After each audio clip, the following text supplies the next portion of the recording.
Is there anybody else speaking in the meeting who has not had a chance to do an audio check before we begin? I'm probably not speaking, but maybe speaking.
Hey everybody, I'm Doris Vitak, Communications Fellow here at the Wikimedia Foundation, and I'm really excited to welcome everyone to the Wikimedia Monthly Activities Meeting on this fine 28th of March 2019. So the agenda is pretty straightforward. We're going to have a movement update and then hear from presenters on Wikimania 2019, EU copyright reform, movement strategy, the communications committee, and then we'll have time for questions and discussion and wiki love. If you have questions while folks are presenting, just a reminder to keep them until the end, the time allotted for questions and discussion, or send them on IRC. So, movement update, we have some exciting news. Specifically, I'm going to stand here so I'm not blocking one of these screens. Wikimedia Commons announces Picture of the Year 2018 winner. Nearly 3,500 people chose between 57 images in the final round, and Jason Weingart's Evolution, a composite time-lapse showing the development and expansion of a tornado, took the top prize. India's Wikimedia communities adapt the Wikipedia library to their own contexts. The Indian community has been adapting and are continuing to define the program on their own terms, including new partnerships, events, and programs. And a Berkeley event connects artists and academia to improve representation on Wikipedia. I actually went to this. The day-long event, organized by a committee of UC Berkeley librarians, archivists, and faculty, added more than 2,700 new words through 41 total edits. And for some attendees, it was their very first time editing Wikipedia. So let's take a look at that Picture of the Year 2018 winner. Drum roll, in my head anyway. So this is the time-lapse tornado. This is really embarrassing, but the first time I saw it, I didn't realize it was a time-lapse. I was just like, whoa, that happens in nature?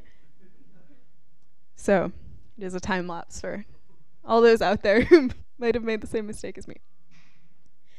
And coming up, here are some events. Wikimedia Summit is happening right now, more or less, in Berlin, 29th through 31st March. There's the Wiki Education Conference in April in Spain, and then there's the hackathon happening in May in Prague. Now I'm going to turn it over to Eric to talk about plans for Wikimania 2019. Hi everyone, and nice to meet you, at least virtually. I'm one of those who's actually in Berlin, so I can assure you that the conference will take place, and it's going good so far. You could switch to the next picture. The previous picture. So we, as some of you may have noticed, we have announced the theme and the first keynote for Wikimania 2019, which for those of you who don't know will take place in Stockholm from 14th to 18th August this year. The theme, which we are very passionate about, will be strengthening each other, Wikimedia, free knowledge, and the sustainable development goals. And we think that this theme is very interesting this year, also with the strategy movement taking place at the same time, and those go very well hand in hand. So our hope is to bring a lot of people to Stockholm. I hope to see a lot of you there for really interesting discussions on how the Wikimedia movement and free knowledge can contribute to building a sustainable world. And the first keynote, which some of you may recognize, is Michael Peter Edson. He's been attending, I think, some Wikimedia conferences before, but he's the co-founder and associate director for the Museum of the United Nations, UN Live, which is going to physically be placed in Copenhagen when it's ready. It's previously been at the Smithsonian, and it's really great to have like I think UN presence or the UN Live Museum presence at least at the conference with this theme, because it's also very much about partnership. We can't build a sustainable world obviously ourselves. So I'm really excited about this theme, and I think that we will hopefully after the Wikimania 2019 in Stockholm have a clear picture of the Wikimedia movement's role in fulfilling the Sustainable Development Goals. If you don't know that the Sustainable Development Goals, that's a set of 17 goals that were developed by the United Nations General Assembly in 2015 in order to, I think they call it a call to action to end poverty, protect the planet, and make sure that everyone lives in peace and prosperity. Can we go on to the next picture? Along with the theme, we're also trying to change how the Wikimania conference in general will be working this year. We think that the theme in itself requires a more collaborative and future-looking format. The usual Wikimania has been very focused on presentations, and sometimes lectures, which of course is good and relevant in itself. But we think that when we are trying to find strategies and tools to help building a sustainable world, we will have to be more collaborative in our setup. So one way we will be doing this is to focus, or let the conference focus around different spaces. The space will be a physical space at the conference, which concerns or which is about a specific topic. And the selection of spaces has been not been done yet, but it will. It's been an open process where people have had the possibility to propose different spaces. So it's a way of giving more ownership to the community over what's actually going to take place at the conference. And our goal is that will lead to a greater diversity of the content at the conference, and again an increased sense of ownership over the program of the conference to the community. We also think that this way of letting the community have a greater decision on the different spaces and what will actually be the program will increase the value of bringing all those people together to Stockholm. If there's any questions on the program design, I would first recommend you to go to the program design page at the Wikimania wiki, which has a very good description and also a video explaining how it works. But I'm also going to stay here and answer any questions. And then you can go to the next slide. So the current status, we just closed the call for those spaces a couple of days ago. And we were a bit worried at first that we didn't get any proposed spaces. But in the end, it turned out to be 31 proposed spaces, which is amazing given the fact that it's a completely new format. It's never been tried before in the Wikimedia movement. And it really puts a lot of pressure on those submitting or proposing a space to be creative and think in a new way. And we're very glad that so many actually took the possibility. The thing that will happen next is that me and the chair of the program committee, Liam Wyatt, will sit down and try to make a good selection of the spaces so that we have a diversity of content again, but that also relates well to the theme of Wikimania 2019. And those leading these spaces are those that in the end will form the program committee. So far, the program committee consists of one person, which is Liam Wyatt. We're also very happy to use this theme as a way of getting more partners to the movement, perhaps getting new partners in different networks that we haven't perhaps been engaged so much in before. So we are in the finalization mode, or whatever you call it, with several cool partners on how to bring them into the Wikimedia movement and to Wikimania 2019. That's, I think, what I had to say about the Wikimania preparations so far. I really hope to see a lot of you in Stockholm in August, and then perhaps it's time for me to hand over to the next person. Awesome. Thank you so much, Eric.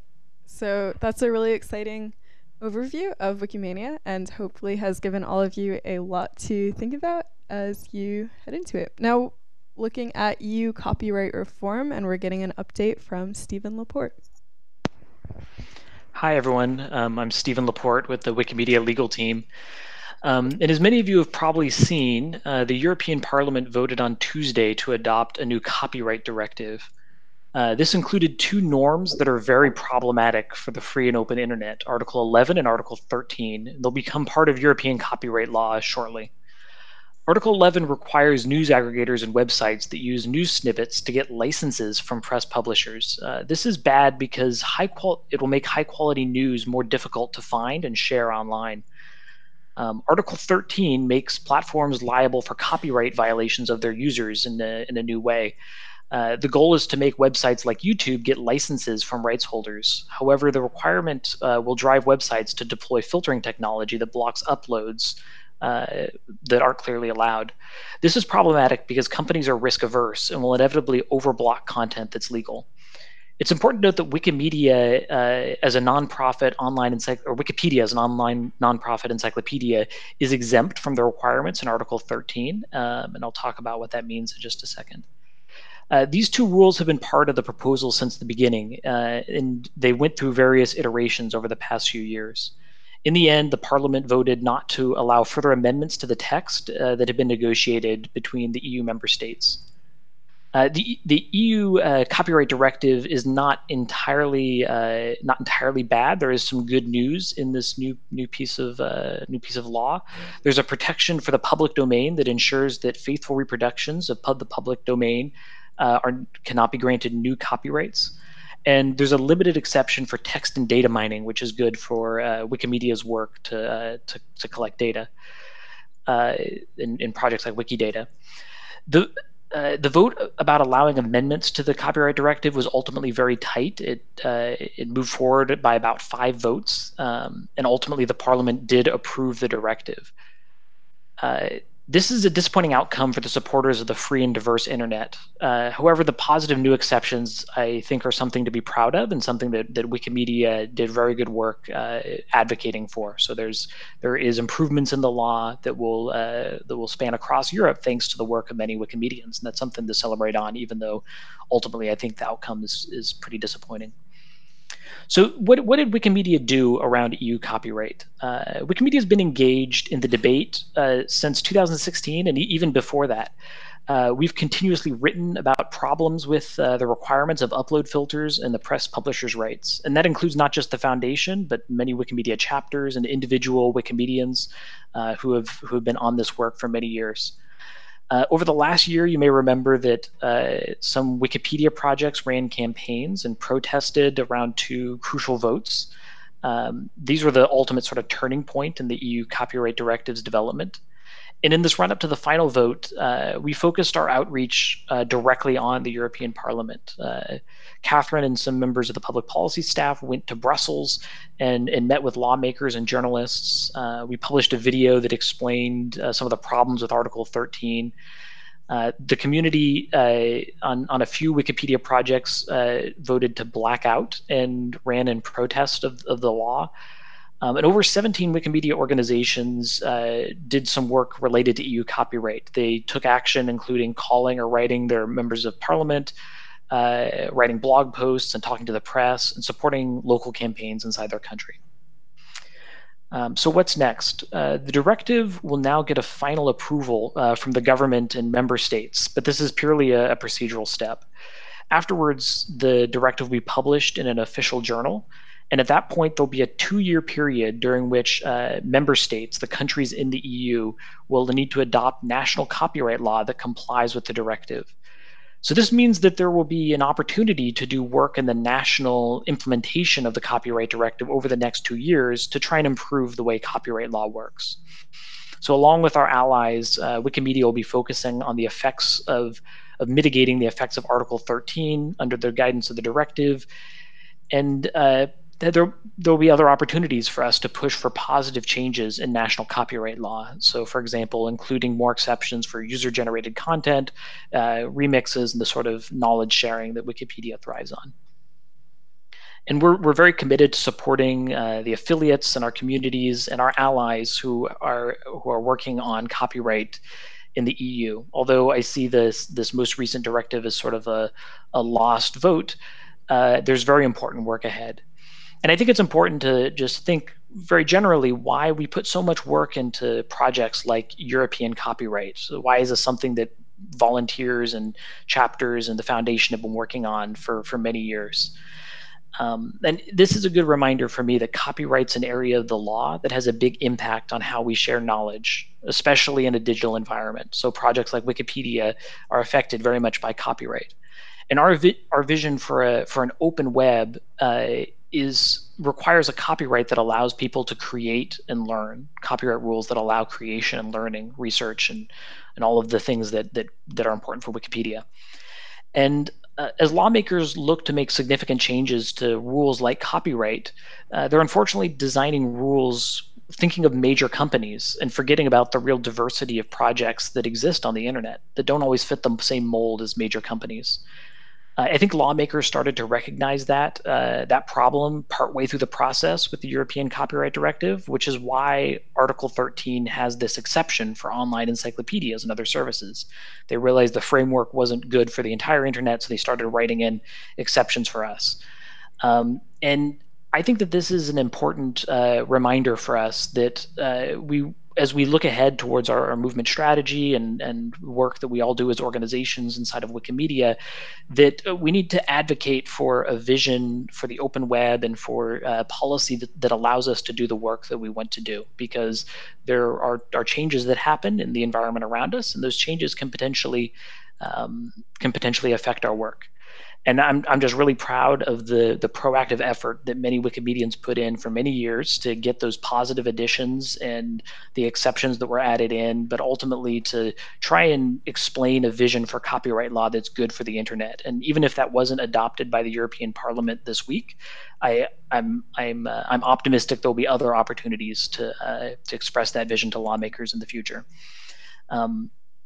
There have been a lot of people who have worked on EU copyright, both at the foundation and in the Wikimedia movement at large. So I won't try and list off all their names, but it's been a very big joint effort, and I want to say thank you to everyone who contributed.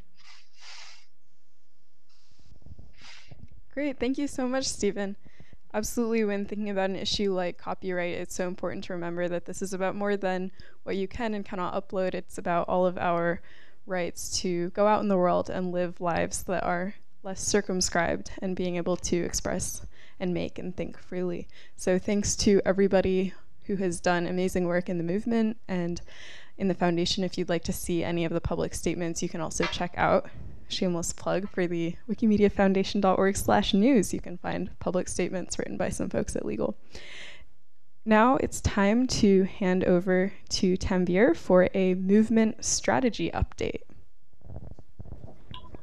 Hi, thank you so much. We are coming live from Berlin, where all the action is happening. We have just about to begin the Wikimedia Summit 2019. I am very happy to introduce two members of the working groups. So the idea today is to talk about the work that the working group members have carried out and what has been their reaction, how have they been thinking about the next steps, what has been their learning, and how do we go ahead from this point are going to be the conversations that we would like to have today. Next slide, please. Next slide, please. Okay, so these are some of the questions that I'm going to request the working group members who have joined us today to speak about. I'm not going to read the questions because they are going to reflect upon this, but can we go to the next slide, please? So I'm joined today by Jackie Koerner, who's from the Community Health Working Group. She has been an active member of the Community Health Working Group, and she has also done an amazing job of analyzing all the scoping documents produced by the other working groups. And for reference, she is also part of the Project Grant Committee. And I'm also joined by, next slide, please, Gayane, who is part of the Revenue Streams Working Group and is also the Executive Director of Wikimedia Armenia. Can I please request to move back 2 slides, and I'm going to hand it over to Jackie for her reflections. Thank you so much. Hi, everyone. So reflecting back on the movement strategy process thus far, the biggest thing that I think I've learned is how similar and how dissimilar the problems are. There's so many different similarities that we all deal with in our different communities. And then there are issues that we hadn't even thought of before. So this is why it's so amazing to engage with the community. And I am so pleased to say that so many of the different working groups had listed during the process and in their scoping documents saying that we need ongoing research, evaluation, and this work should not end after the strategy process. So I am so excited by that. And just coming from a social science perspective, we're all really looking forward to engage and learn further what's needed, because this learning should not stop with this process. And I have learned so much through this process already. Even just engaging in smaller conversations, you never know what to learn. So we're really looking forward to working with the community members. And I understand that some of this content is very personal and experiences are very personal. So we are working on ways that community members can engage with us that aren't public, so that we can protect you all and respect your experience as an individual. And I'm very excited to do that because that's something that I just really enjoy doing.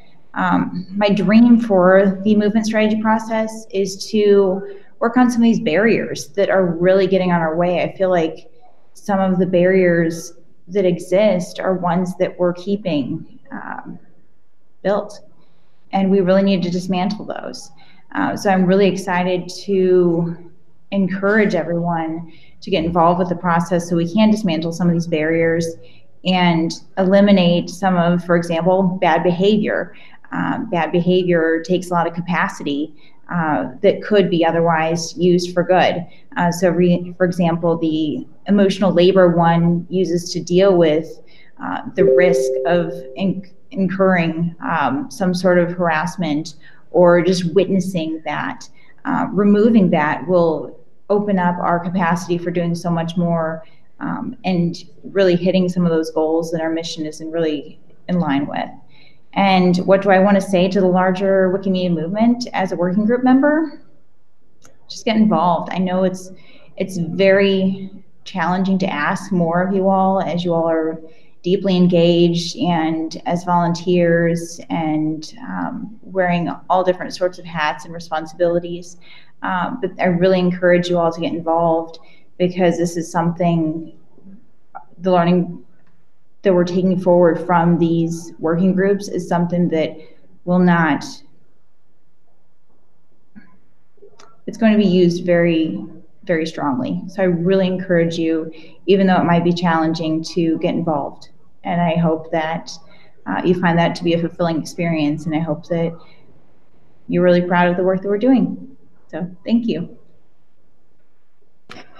Okay, thank you, Jackie. Hi, everyone.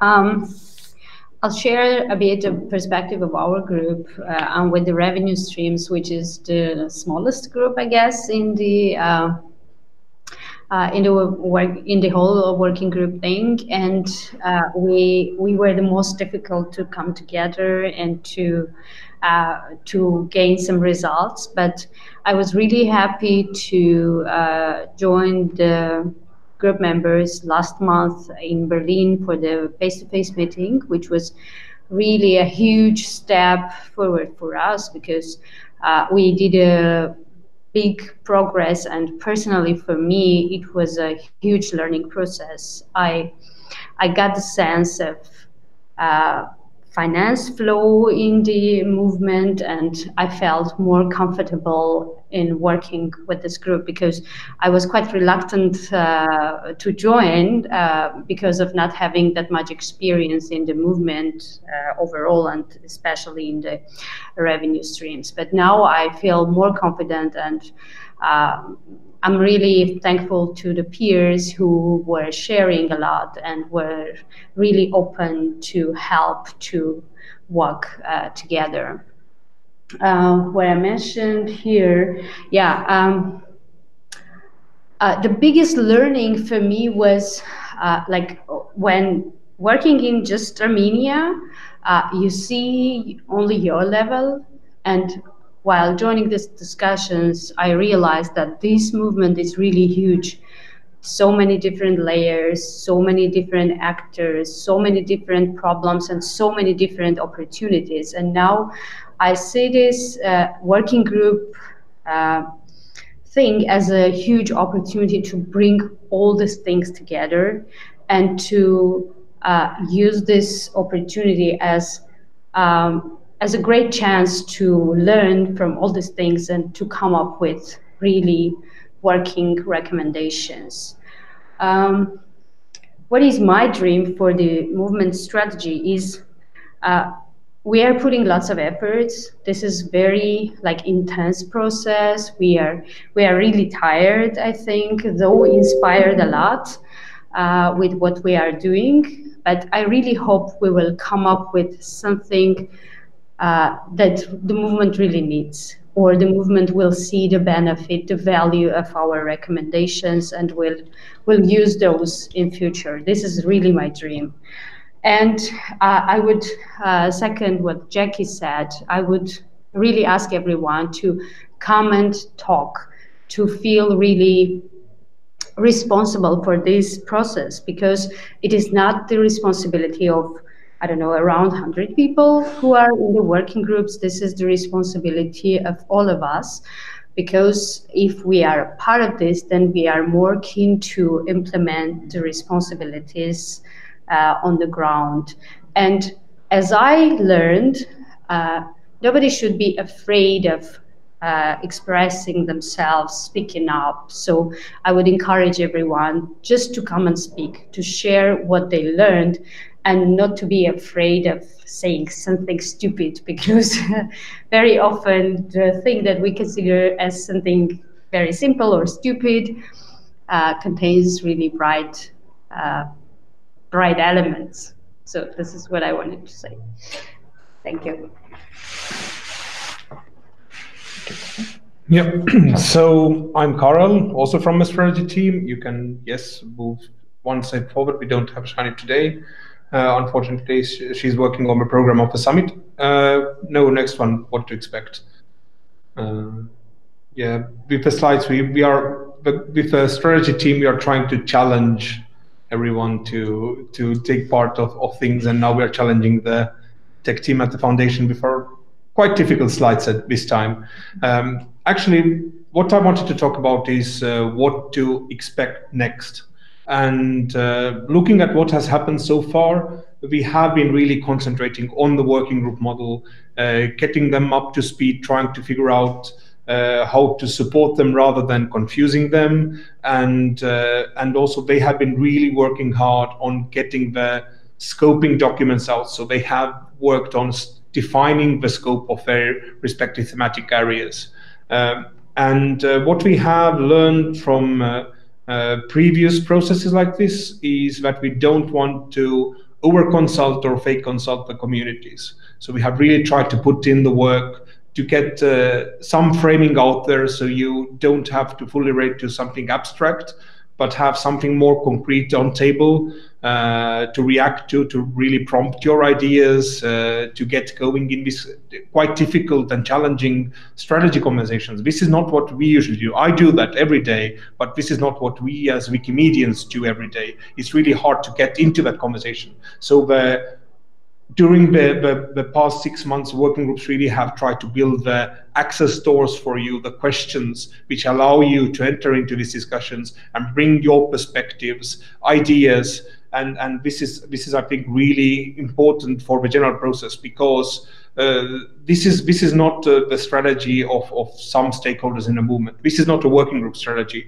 This is Wikimedia movement strategy, and they are doing this for the ambitious future that we have. This is to become the essential infrastructure of the ecosystem of the whole free knowledge. And this is a really ambitious goal, and we need all your perspectives, all your thoughts, all the context. And for this reason, it has been kind of maybe back doors or behind the curtains, so the communities have not really seen what has been going on, but now it's live.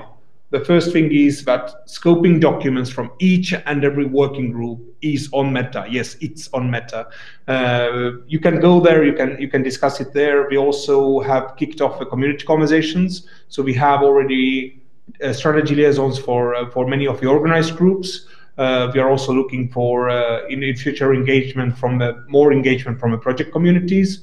But now the questions are there. You can already relate to the topics that have been brought out, and our hope is that you will be engaged in these conversations to bring your thoughts and bring your dreams for a future of Wikimedia, and also point out the places where your energy is currently stuck, and where we can actually change something significantly to support you and help you in your everyday work and make you thrive.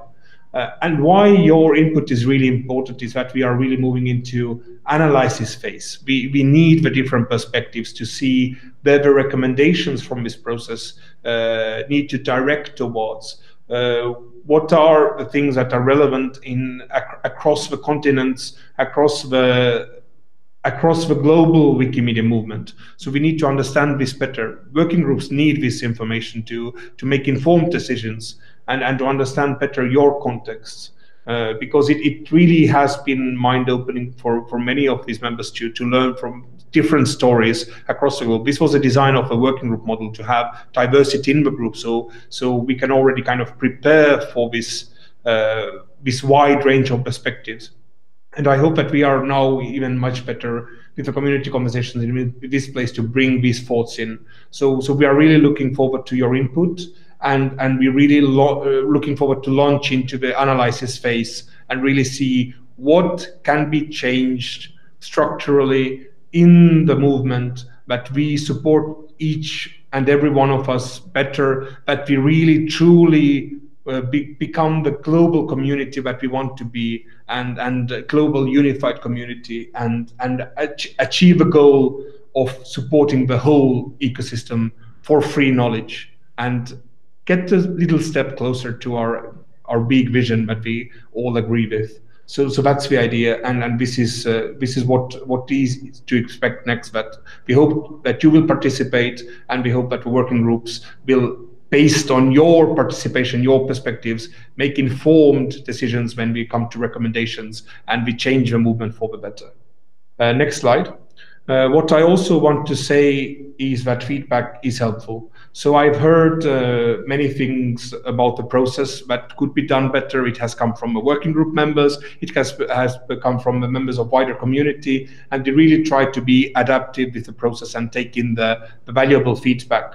Also, what I ask you in this feedback is to propose solutions. What you see could be better, how this could be better done. So instead of just saying this is not working, tell me what is not working, what exactly is not working for you, how we can improve that. Bring your dreams and aspirations. If you say that, for example, that this money that we are pouring into this process could be used for something much better, tell me what the better thing is, so it can be also integrated in the process, that we can use this as a platform that we have built to actually do the thing you are dreaming about. This is about realizing your dreams. So feedback is highly helpful, and I'm getting it from different places, and there's a process architect. I'm committed to improving the process to the needs and meeting the needs of the communities, of the working group members, and in general for the whole movement. So this is I'm committed to, and I'm really glad that people have brought their criticism, their ideas on board, and we try to integrate them as good as we can. That's it for now from our side. Next slide. Thank you. There is also context for Tanvir to me. Please reach out to us if you have anything to add, and also we'll hear if there are any questions this time. Thank you so much. Back to the hosts. Thank you so much, all. Bring your dreams and aspirations. What an inspirational line. And I hope that everybody takes that to heart. Now it's time to hear from Greg on the new Communications Committee and Movement Communications Group.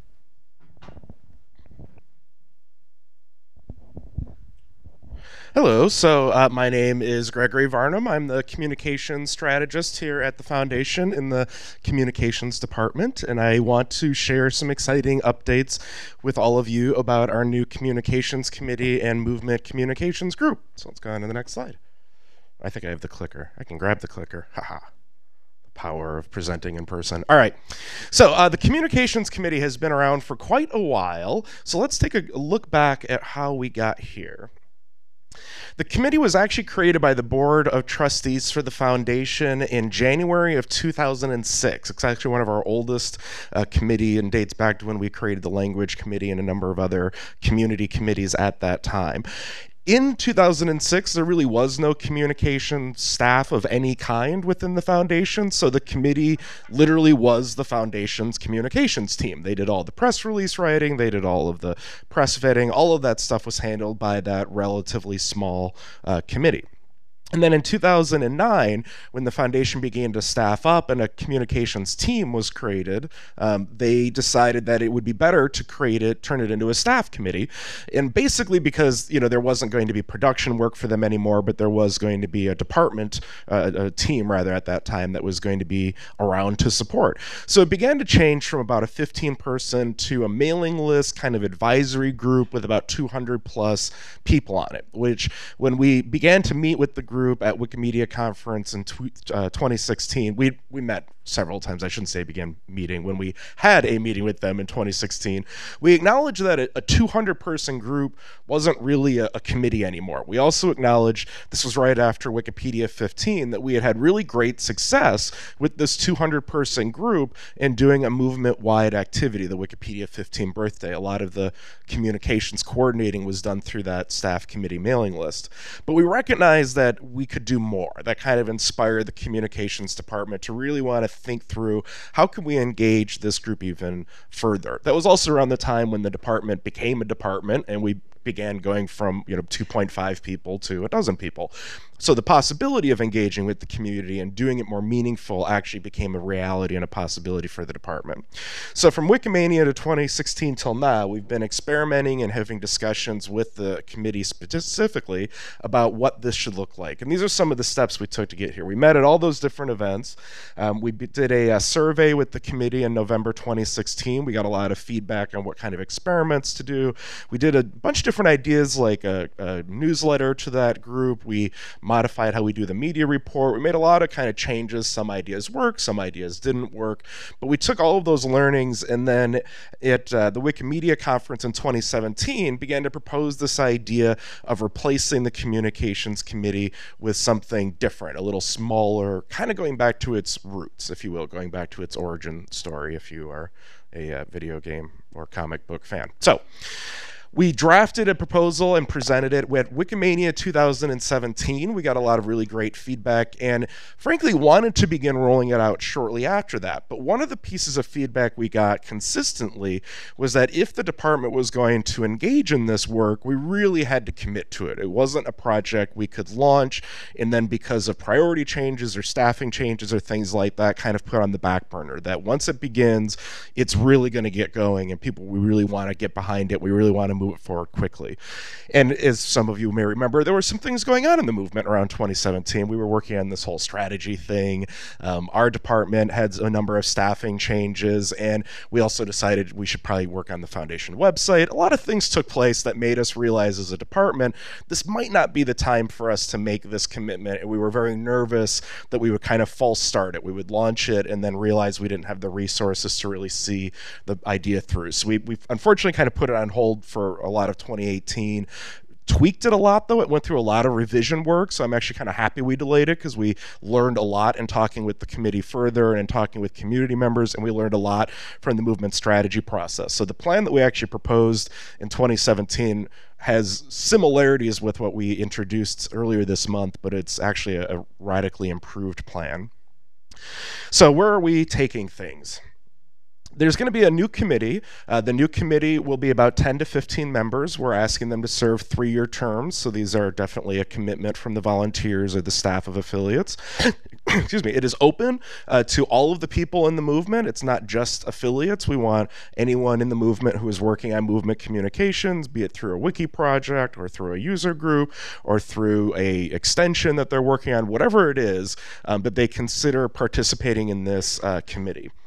They're going to work very closely with the department and a lot of the kind of projects like annual report, website development, a lot of the things that we do on a kind of a day-to-day basis. We're going to be working on some ways to integrate them more into that processes so that we have their input directly. And we're hoping, for example, like, you know, there's kind of the question of like, well, you're an international department, like what are you missing out now? There's been a lot of small examples over the years. Some of them are obviously are relatively clear to those of us who've worked in the community, that obviously having community input helps the foundation offset things that might upset the community.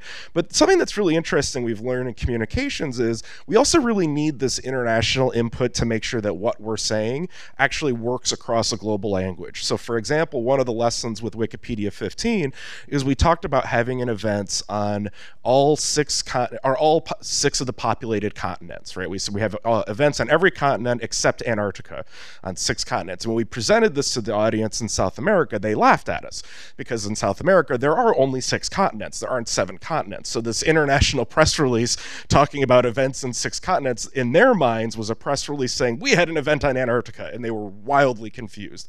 So there's those little things that wasn't something that upset the community. It was just something that didn't quite land, and it turned out that didn't land in like 60% of the world. As it turns out, we found out continents is a really interesting issue.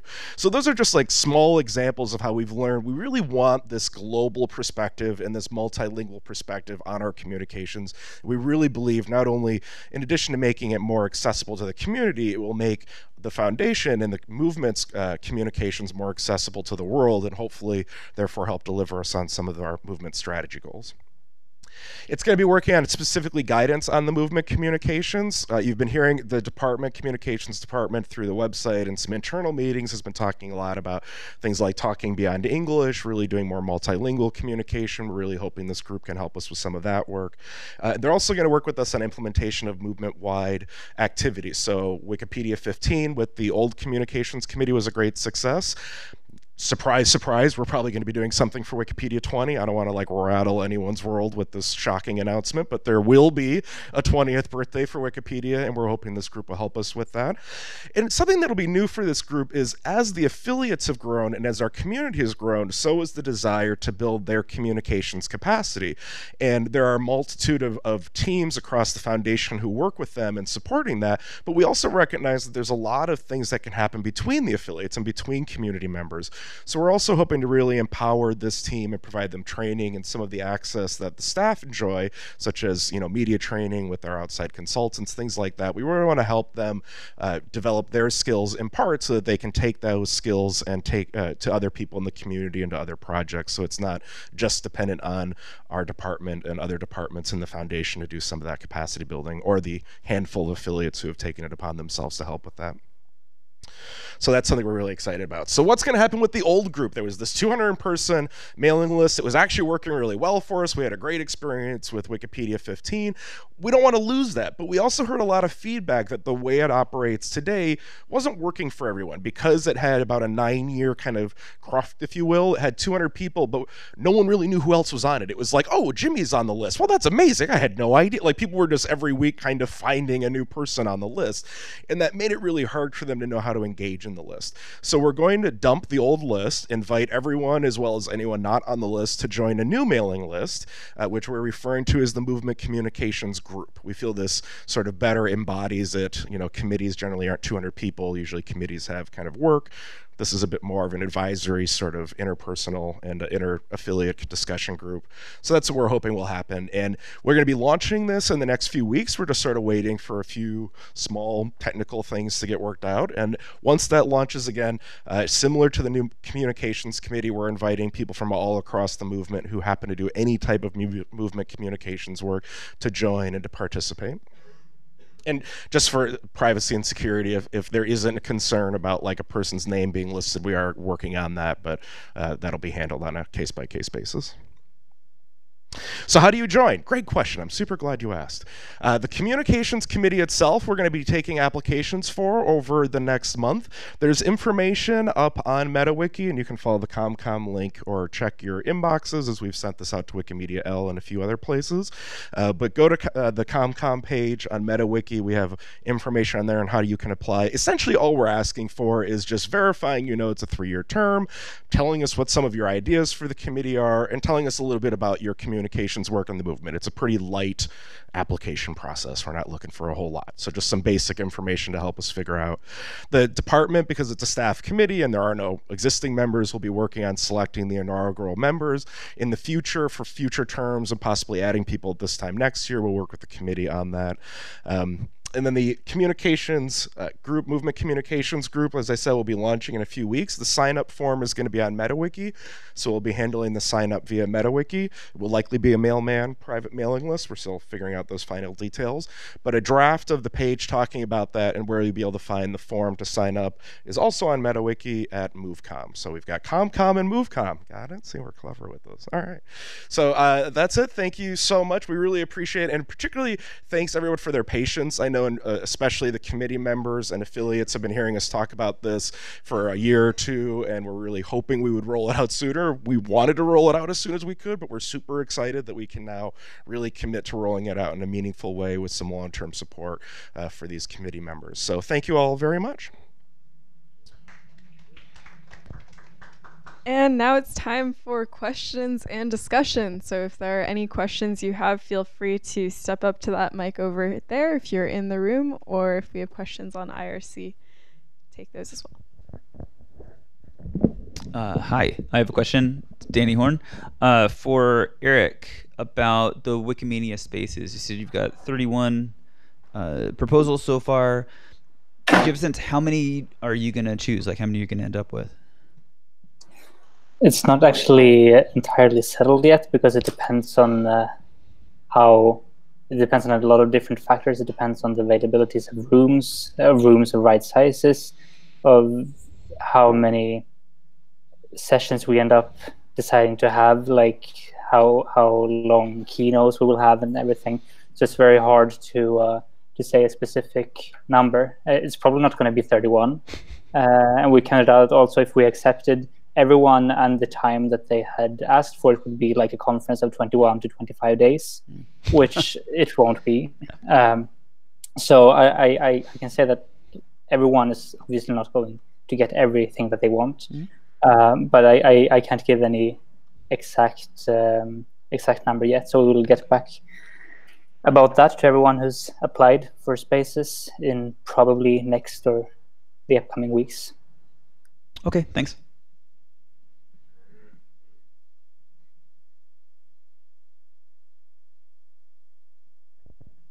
And are there any other questions for folks? Anything on IRC? Okay, cool. Anybody have questions in the room? Speak now or forever hold your peace. Has anyone ever objected at a wedding? Then that's a terrible segue to WikiLove.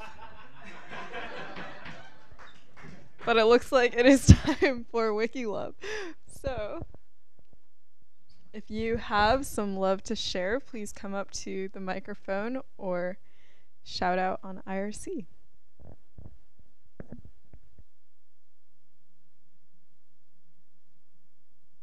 Okay, I'll do a quick one. In the absence of other folks, I want to just say a huge shout out to colleagues over in TNC for all of the activities of the past month, like Pi Day, International Women's Day. That's really always been awesome and fun.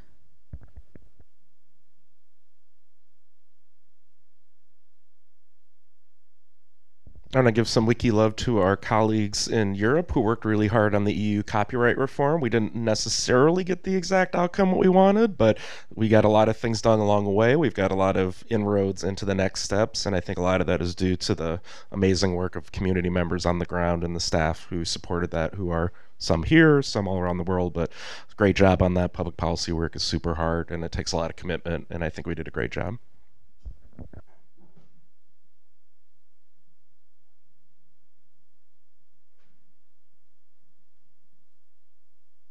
working? Oh yeah.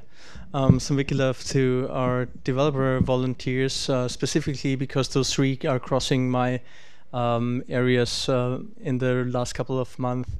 Jay Prakash, Umherirrender, and Formafix.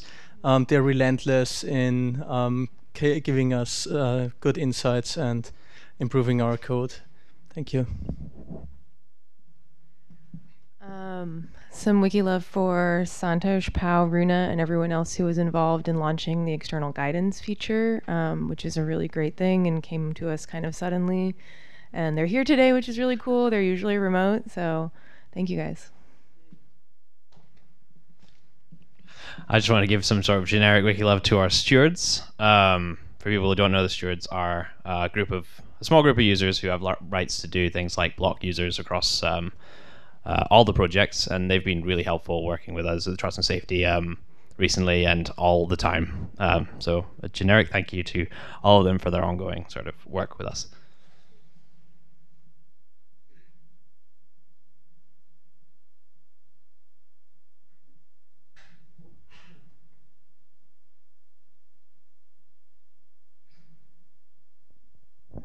Awesome. Thank you all for sharing the wiki love. And remember to keep in mind as you go into the next month, folks, just notice things with gratitude. I think that's a great way to live life.